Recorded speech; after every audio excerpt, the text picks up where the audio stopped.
ಇವತ್ತು ನಾನು ಜೀರಿಗೆ ತಂಬುಳಿ ಮಾಡಿ ತೋರಿಸ್ತಾ ಇದ್ದೀನಿ. ಅದಕ್ಕೆ ಏನೇನು ಬೇಕು ಅಂತ ಹೇಳ್ತೀನಿ. ಜೀರಿಗೆ, ಕಾಳುಮೆಣಸು, ತೆಂಗಿನ ತುರಿ, ಕರಿಬೇವಿನ ಸೊಪ್ಪು, ಮೂರೇ ಸಾಮಗ್ರಿಗಳಿಂದ ಟೇಸ್ಟ್ ಆಗಿರುವಂಥ ಹಾಗೂ ತಂಪಾಗಿರುವಂಥ ತಂಬುಳಿಯನ್ನು ಮಾಡೋದನ್ನು ತೋರಿಸ್ತಾ ಇದ್ದೀನಿ. ಕಾಳುಮೆಣಸು ನಾನು ಬಿಳಿ ತೊಗೊಂಡಿದ್ದೀನಿ.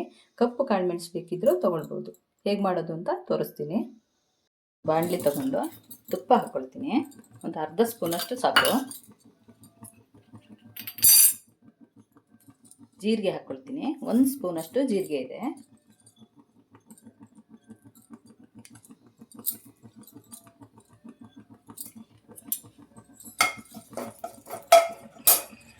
ಇದಕ್ಕೆ ಒಂದು 7-8 ಕಾಳುಮೆಣಸು ಹಾಕ್ಕೊಳ್ತೀನಿ.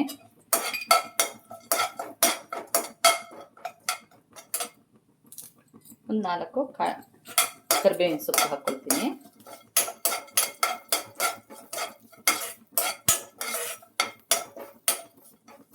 ಚೆನ್ನಾಗಿ ಹುರ್ಕೊಳ್ಬೇಕು. ಈ ಬೇಸಿಗೆಯಲ್ಲಿ ಸಾಂಬಾರು ಸಾರು ಎಲ್ಲ ತಿನ್ಲಿಕ್ಕೆ ಸ್ವಲ್ಪ ಸೇರ್ತಾ ಇರಲ್ಲ. ತೆಣ್ಣಗೆ ಏನಾದ್ರು ತಿನ್ನೋಣ ಅನಿಸುತ್ತೆ. ಮತ್ತು ಬಾಡಿ ಸ್ವಲ್ಪ ಹೀಟು ಆಗಿರುತ್ತಲ್ವ, ಆವಾಗ ಈ ಥರ ತಂಬುಳಿಗಳನ್ನು ಮಾಡಿ ತಿನ್ಬೋದು. ತುಂಬ ತಂಪಿದು. ಕಾಳುಮೆಣಸನ್ನು ತಂಪೆ, ಟೇಸ್ಟಾಗಿರುತ್ತೆ ಈ ತಂಬುಳಿ. ಈಗ ಸ್ವಲ್ಪ ತೆಂಗಿನ ತುರಿ ಹಾಕಿ ಹುರ್ಕೊಳ್ತೀನಿ. ತುಪ್ಪದಲ್ಲಿ ಹುರಿದಾಗ ಟೇಸ್ಟ್ ಚೆನ್ನಾಗಾಗುತ್ತೆ. ಅದಕ್ಕೆ ಸ್ವಲ್ಪ ಹುರ್ಕೊಳ್ತೀನಿ.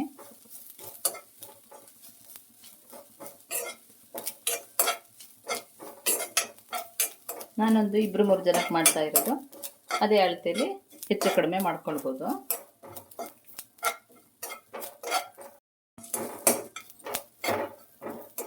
ತೆಂಗಿನಕಾಯಿ ಚೆನ್ನಾಗಿ ಹುರಿದಿದೆ, ಸಾಕು. ಸ್ಟವ್ ಆಫ್ ಮಾಡ್ಕೊಳ್ತೀನಿ. ಇದು ತಣ್ಣಗಾದ್ಮೇಲೆ ಹುರ್ಕೊಳ್ಬೇಕು. ಇದು ತಣ್ಣಗಾಗಿದೆ, ರುಬ್ಬಿ ತಗೊಳ್ತೀನಿ.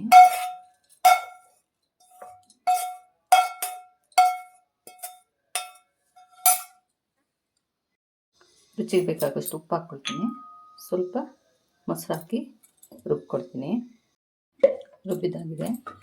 ಆದಷ್ಟು ನೈಸಾಗಿ ರುಬ್ಬಿದ್ದೀನಿ. ಸ್ವಲ್ಪ ಜಾರ್ ತೊಳೆದು ನೀರು ಹಾಕಿ ಸೇರಿಸ್ಕೊಳ್ತೀನಿ. ಸ್ವಲ್ಪ ಮೊಸರು ಸೇರಿಸ್ಕೊಳ್ತೀನಿ. ಎಷ್ಟು ಬೇಕೋ ನೋಡಿ ಸೇರಿಸ್ಕೊಳ್ಬೇಕು. ಇನ್ನು ಸ್ವಲ್ಪ ನೀರು ಬೇಕಾದರೆ ಮಾಡ್ಕೊಳ್ಬೋದು. ಮಜ್ಜಿಗೆನೂ ಸೇರಿಸ್ಕೊಳ್ಬೋದು, ಮೊಸರನ್ನು ಹಾಕ್ಕೊಳ್ಬೋದು. ರೆಡಿ ಆಯಿತು ತಂಬುಳಿ. ಇದಕ್ಕೊಂದು ಒಗ್ಗರಣೆ ಮಾಡ್ತೀನಿ. ಒಗ್ಗರಣೆಗೆ ಚೂರು ತುಪ್ಪ ಹಾಕ್ಕೊಳ್ತೀನಿ. ಮೆಣಸು, ಚೂರು ಸಾಸಿವೆ, ಚೂರು ಜೀರಿಗೆ, ಕರಿಬೇವಿನ ಸೊಪ್ಪು,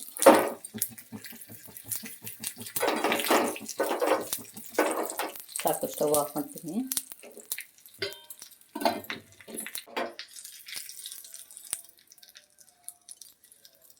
ತಂಬುಳಿಗೆ ಸೇರಿಸ್ಕೊಳ್ತೀನಿ ಒಗ್ಗರಣೆ.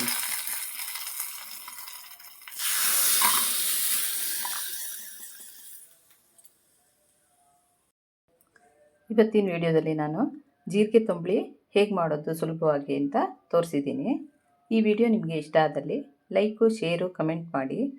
ವಿಡಿಯೋ ನೋಡಿದವರು ಕಮೆಂಟ್ ಹಾಕೋದನ್ನು ಮರಿಬೇಡಿ.